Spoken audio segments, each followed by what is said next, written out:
Welcome to the Misophonia podcast. This is episode 203. My name is Adil Ahmad, and I have Misophonia. This week I'm talking to Paula, a psychology student in France. Paula first noticed misophonia when she was 13 or 14 years old, as she felt intense emotions when hearing eating sounds. It took several years for her to discover that misophonia was a real condition, like for many of us. Paula's parents were supportive, but initially didn't understand what she was going through, and she coped by eating at home by herself and avoiding triggering situations. Paula's actually now going to be starting therapy, hopefully to help manage her misophonia, and she hopes to further understand her triggers to find long-term solutions. Just a quick note that due to some technical difficulties, we got cut off a little abruptly near the end. It was just around the time when we were ending anyway, so you get pretty much the full conversation. I hope to have Paula on again in the future to maybe talk about her new therapy. After the show, let me know what you think. You can reach out by email at hello@misophoniapodcast.com or hit me up on Instagram or Facebook at Misophonia Podcast. By the way, please do head over and leave a quick rating or review wherever you listen to the show. It helps drive us up in the algorithms. That's where a lot of listeners come in, and it's a great way to support other misophones. A little bit more of my usual announcements. Just want to, of course, thanks for the incredible ongoing support of our Patreon supporters. If you feel like contributing, you can read all about the various levels at patreon.com/Misophonia Podcast. All right, now here's my conversation with Paula. Paula, welcome to the podcast. Great to have you here. Hi, thank you. Thanks for having me. Yeah. So do you want to tell us kind of, I guess, where you're located and all that? So I'm from France. I'm currently a student. I just graduated. I finally got my bachelor's degree in psychology, and I'm now entering my first year of my master's degree, and I'm going to be working with the elderly. I'm going to try to specialize with in like neurodegenerative disorders and basically Alzheimer's and Yeah. Oh, very cool. Okay. Yeah, that's a hot area. Yeah. Very important area. Yeah. Interesting. Yeah. So, do you want to? I guess kind of maybe let's start at the beginning, kind of for you. I know you've been trying to get on the podcast for a couple of years. So I'm sure you've got story to tell. But maybe let's start at the beginning. Like what when did you first start noticing things, and how did that go? Yeah. So I would say my first memory of misophonia it was probably when I was 13 or 14, I would say. I just remember feeling very intense feelings and emotions, mainly throughout my body when it would be time to eat and when I would hear my parents eating. But at the time, I didn't know misophonia was a thing, and my parents also didn't know what I was experiencing. So it was a very lonely, I would say, couple of first years before I finally learned what misophonia was. And also my sister didn't really understand what I was really feeling because she mainly saw it as me just growing up and just being an adolescent. But is she older or younger? Yeah, she's 3 years older than I am. Okay. Yeah. And this is all in France, right? Yes. It's probably, you were probably around 10 years ago then. Yeah. Or 10-ish years ago. Yeah, 10 years ago, actually, yeah. Yeah. So, yeah, I mean, that's kind of when it started to get in the press, at least in the U.S. So I don't know how much it made it over to France. So I guess, well, then how were your parents reacting to your reactions to their sounds? They've always been very, very listening to everything that not only misophonia or just anything in general. They're always willing to listen and understand what I'm going through. But this time, it was something that they had never heard of before. Yeah. So they were pretty lost because they saw that I was lost as well. And they just tried to listen to me, but then they also did some research on the side, but they couldn't really find anything. And they told me to go to the doctor, the GP, and he didn't know anything about misophonia. So it was just, he was telling me how sometimes artists, they're more sensitive to certain things, because I just enjoyed writing and listening to music and everything. So it was definitely not a good thing to do.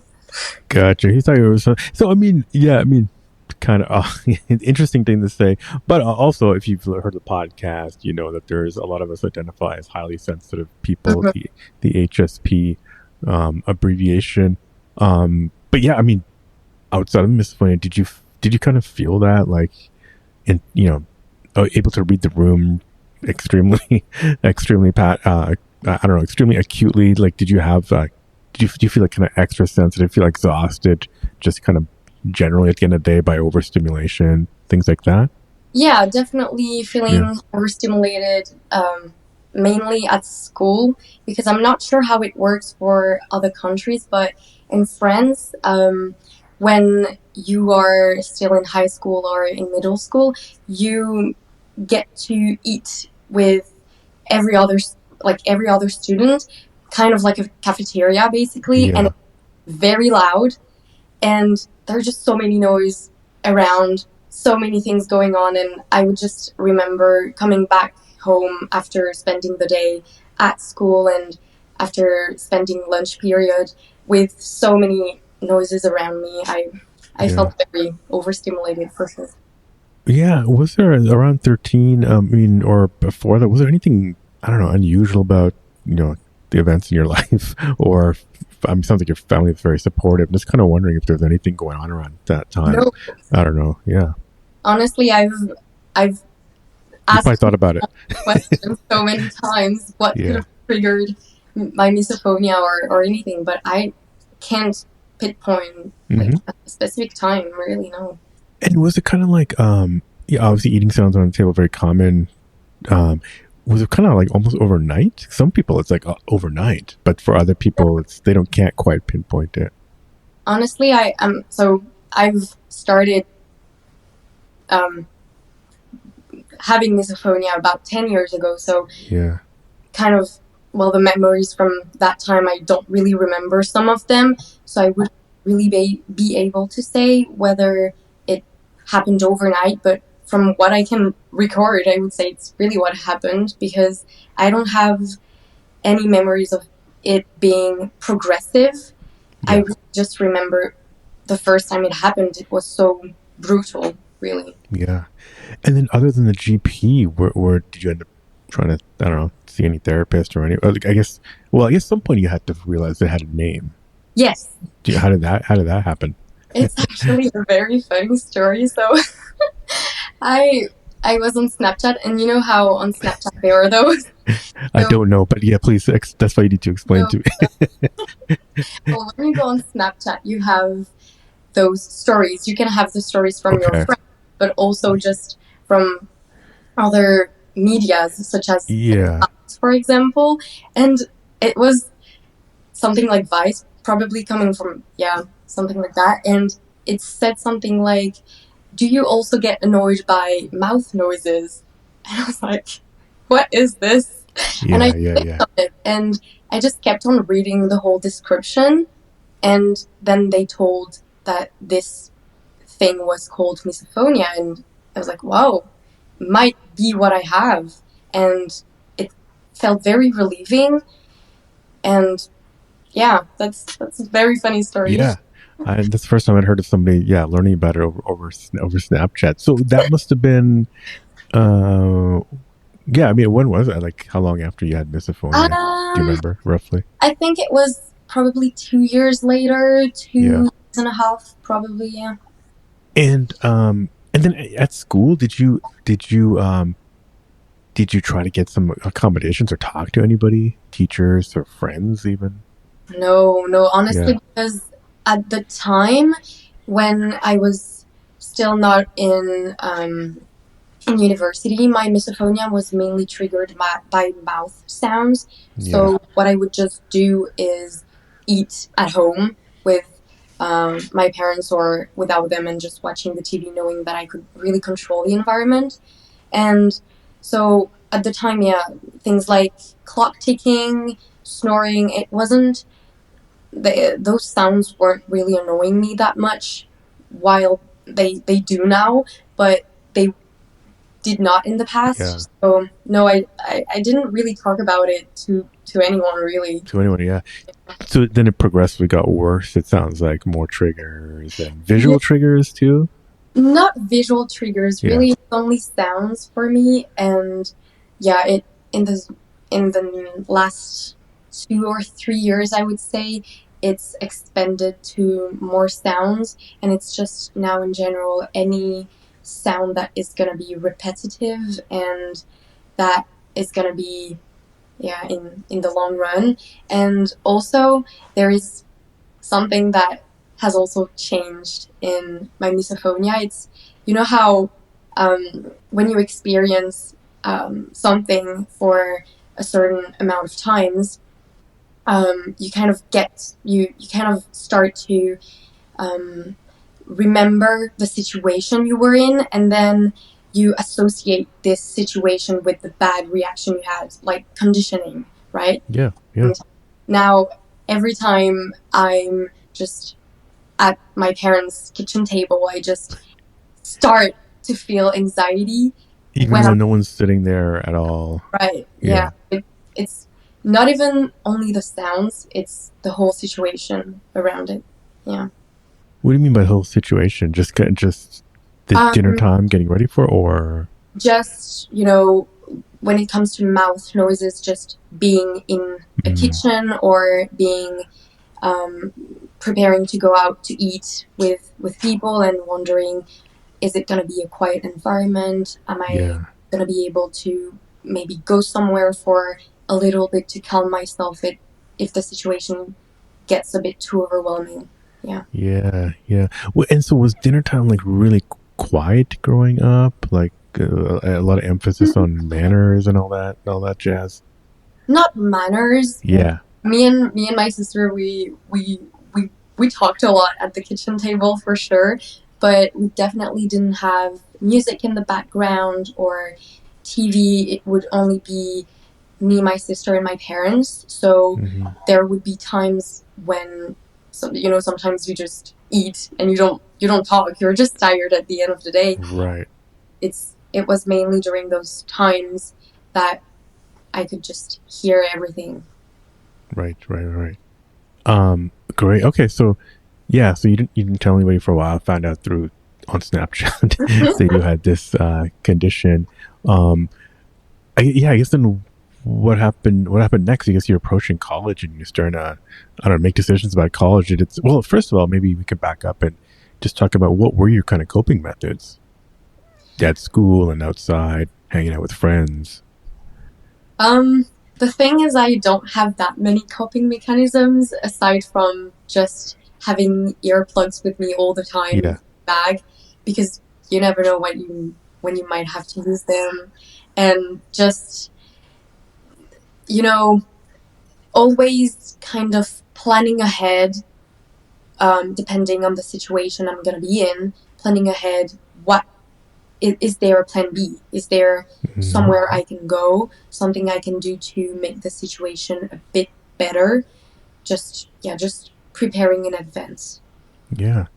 And do you, yeah, no, that's good. Obviously to kind of be prepared. I'm curious, the reaction that you feel, it's interesting to talk to somebody who does, because there's many people have come on and you can kind of point to some fear situation growing up, and so there's a lot of that feeling that is kind of like kept on going. I'm curious for you, as someone who doesn't recollect anything, out of the ordinary, what do you feel? Do you feel fear? Do you feel anger? Do you feel disgust? Or it could be a mixture. I'm just curious if you've thought about it and if you've been able to kind of like articulate what you feel. Yeah, I would say it's mainly anger and just this rage that I have that's growing inside of me. I remember for the first kind of years I would be experiencing this. before I knew it was actually called misophonia, I remember wanting to put my fork in my hand to just make it stop and just, make my parents react to the gravity of the situation, kind of, because even though they were very understanding, they didn't know either what I was experiencing. So I just remember having those kind of needs to just put my fork in my hand and just make this a big scene so that I could just be seen. Right, interesting. Because it doesn't seem like in your environment you had. I mean, your parents were pretty open. Probably didn't have as much of a problem to feel validated or seen, right? 'Cause some people do. Some people have a big problem with that growing up. It doesn't seem like you did. So it's just interesting that this came up and you've just kind of felt that need. So then I guess as approaching college, did you went to psychology? Was that somewhat affected by? Obviously, you're not going to Misophonia now, but I'm just kind of curious if you're interested in the psyche was kind of in any way influenced by misophonia. I remember when I was in high school, I wanted to go in psychology specifically to do a thesis on misophonia and go into research in misophonia. But then I just realized the neurological route and path is too hard for me to go into. So I'm just not going to be able to go through that many years of studying, but definitely affected my choice in the career that I'm taking. And I would say roughly the 2 last years of high school before going to university were pretty good in terms of misophonia. I don't really remember being triggered as often as I did in the past, but then I started being very anxious when I started university with the workload and the stress of having to study all the time, and it really affected my misophonia because I felt very tired very often, and it also it had an impact on the amount of attention that I had, and also just when you're tired all the time, you get irritable very easily, and it just started again, and that's Yeah, it's a common thing as you probably stress and all the diet and sleep exacerbate misophonia. So it's important to try to work on those baseline things. I guess later in high school, you probably, I don't know, maybe you felt like you're, because a lot of us, we kind of like, when we have more control over the situation, when we get older, sometimes if we have more control over, well, I guess you were still living at home. So, yes, but you're probably more independent and you can kind of control your environment a bit better. But yeah, then probably it sounds like the stress of college kind of got to it. Were you then at that point, because now you know what misophonia is, you're like educated, you're in psychology, were you able to get any kind of accommodations, like as you're doing exams or projects, things like that? Interestingly enough, there has never been a situation at school before last year where I felt like I needed certain accommodations.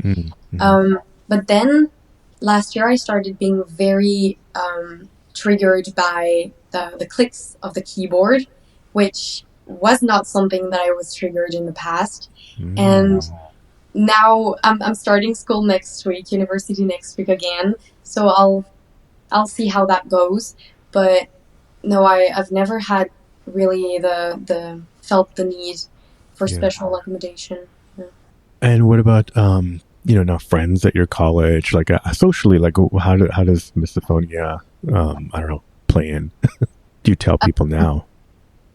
Honestly, socially, I would say it's fine because it's not it I'm now mostly triggered by the situations more than the sounds themselves. And I would say I kind of understood what situations are good for me and what situations are not good for me. For example, let's say a calm dinner with a few friends might not be the most ideal thing for me to do, but maybe a place where lots of people are gathered, where there are going to be lots of sounds at the same time, not just one sound that I'm going to be able to extract from the rest. That's some background noise. Place with some No, that's a common coping strategy. Super quiet dinner is that doesn't sound appealing to me. Although it is to other people, I guess. And okay. And then have you I don't know, like comorbid conditions? I'm kind of curious. Have you had any? You don't have to get into them, but I'm just kind of curious, because a lot of us do. Have them. Honestly, I don't want to self-diagnose myself, and I'm actually safe space. It's okay. I'm gonna be starting therapy in 2 weeks, so we'll see from there. But I think my misophonia has developed OCD in me, honestly, to be honest, because I now have so many things on which I get very obsessive, and I don't think, this was not happening in the past, and it's definitely because of misophonia, I think. Well, and that hopefully that helps. One thing I would share is a lot of the accepted proper therapies for OECD are exposure therapy, where it's not the case for misophonia. So I would just kind of, I don't know, you probably already know that, but I would just be careful if they start to try to go after your misophonia with exposure therapy, because that doesn't mix. But I mean, I good luck with whatever happens with the therapy. Is there a specific kind of type of approach therapy that you were looking for with a therapist? Do you know? Well, when I'm gonna be meeting with her in 2 weeks, I'll just get to really talk about what misophonia is, even though I think she knows already, because when I talked to her on the phone, she kind of, it felt like she knew what it was, but we'll still get into it during the first sessions, I would say. But I would say something maybe that's a bit more in the long term, maybe to kind of try to understand what triggered it, if I can remember what triggered it. And just maybe I think something in the a therapy in the long run would work better for me than something in the short term. I mean, I've said on the podcast many times, I think it is more of a deeper fundamentally more of a deeper long-term thing. There are short-term tools that can help, but I would love to be in the loop. I'd be very curious if you find anything there, because you can't, because I've heard of so many stories where people can pinpoint to some probable things. You can't, but that's not to say that's not to say it either way that there is something there. But I don't know, if you find any epiphanies, please shoot me a note. Be curious. I won't share with anybody else, but I'm just kind of curious for my own curiosity. As to trying to dig into what this is all about. But I mean, at least for now, I wish you the best with whatever approach that you find. What about like your parents now? Are they still very supportive, and kind of like when you go to meet family events, are they pretty accommodating? No, they're very understanding, and they were the ones who told me I should go to therapy. Actually, they were the ones telling me, we'll give you the support you need. You should get yourself you should help the situation. And they're now, when it comes to eating with them, they are definitely okay if I eat before them, if I eat after them. They don't make a big deal out of it, and they know it's something that I have, and if I just have to leave the kitchen table at some point, they just know that it's not out of disrespect. And yeah. What about I guess in France in general, are you noticing, is there awareness of misophonia? Like what's the deal over in France? Honestly, I don't know. I just French people talk a lot, it's very open, art and literature. When it comes to literature, I've only read articles that were in English, and because I just know that the research is bigger when it comes to English literature, so I haven't even searched anything in French so far. But when I talk to my close friends about it, they always tell me that before I told them about it, they didn't know what misophonia was. And sometimes a few friends, they tell me, oh, I get annoyed by certain sounds as well. Like, it's annoying as well, but it's a bit more than that. But no, honestly, when it comes to friends in general, I wouldn't say it's that mainstream or talked about. Yeah. Right. Yeah. Yeah. No. I'm just kind of curious. In France, because I think you might be one of the first people I've talked to who are actually French. I've talked to a lot of people in the UK. It seems like it's got more awareness, and like you said, there is actually a lot of research coming in, not just in English, but specifically from England. And so, so that's kind of interesting. I guess your research and also, I don't know, do you want to talk a little bit about that? I don't know if it's something that you, I'm kind of curious, what people with misophonia do for work, and do you want to talk a little bit about what you want to do for research for Alzheimer's and other degenerative neurodegenerative disease? As for now, my master's degree, it's only gonna be internships, so I'm not gonna be making that much research. And well, I know I have a small thesis to write, but I know also that the subject is not mine to choose. It's the teacher's. Oh, okay. Yeah, right.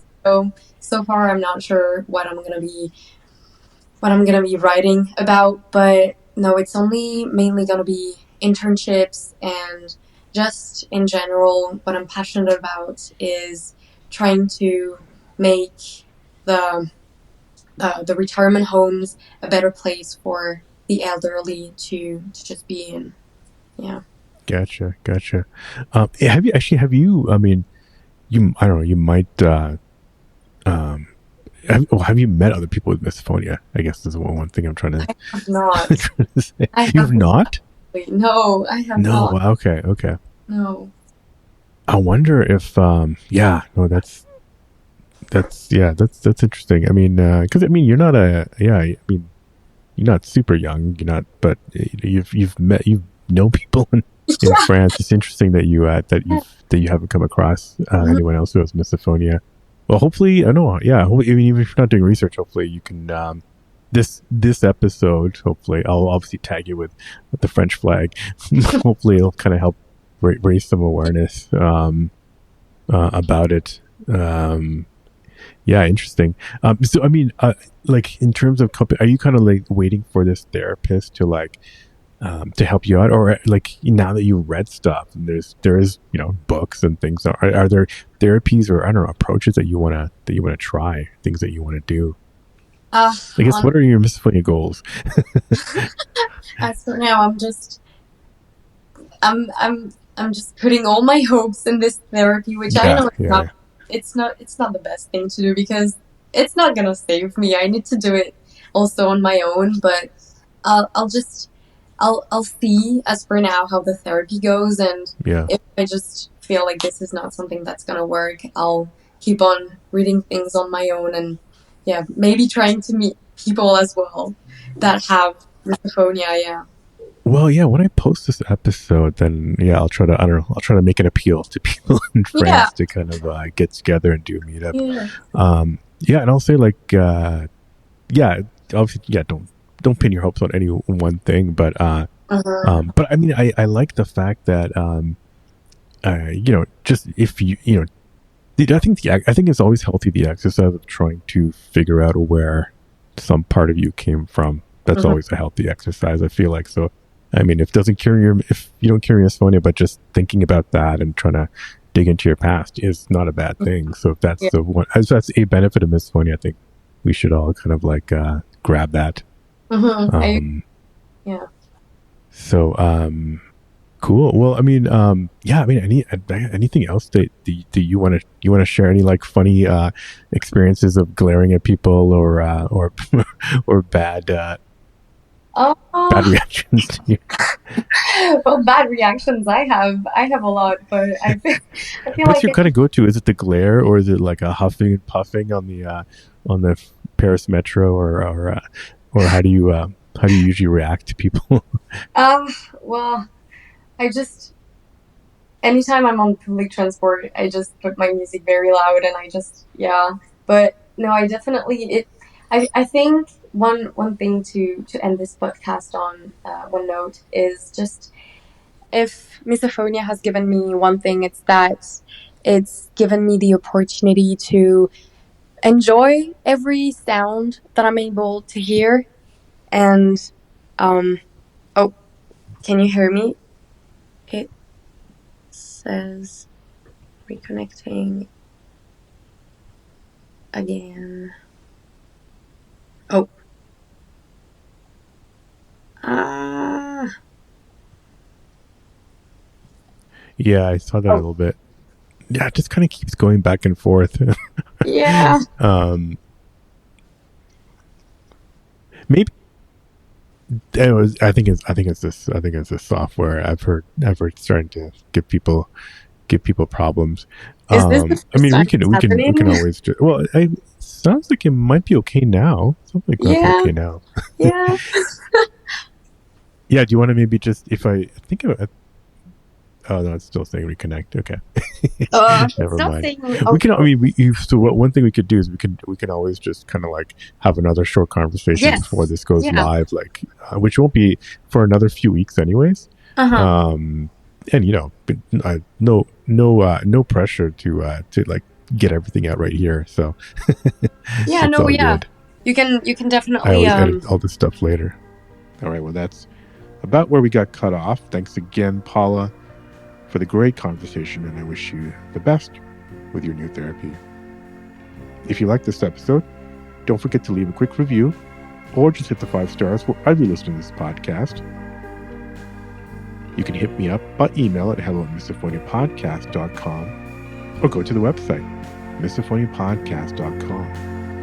It's even easier to send a message on Instagram at Misophonia Podcast or Facebook Misophonia Podcast, and on X or Twitter it's Misophonia Show. Support the show by visiting the Patreon at patreon.com/Misophonia Podcast.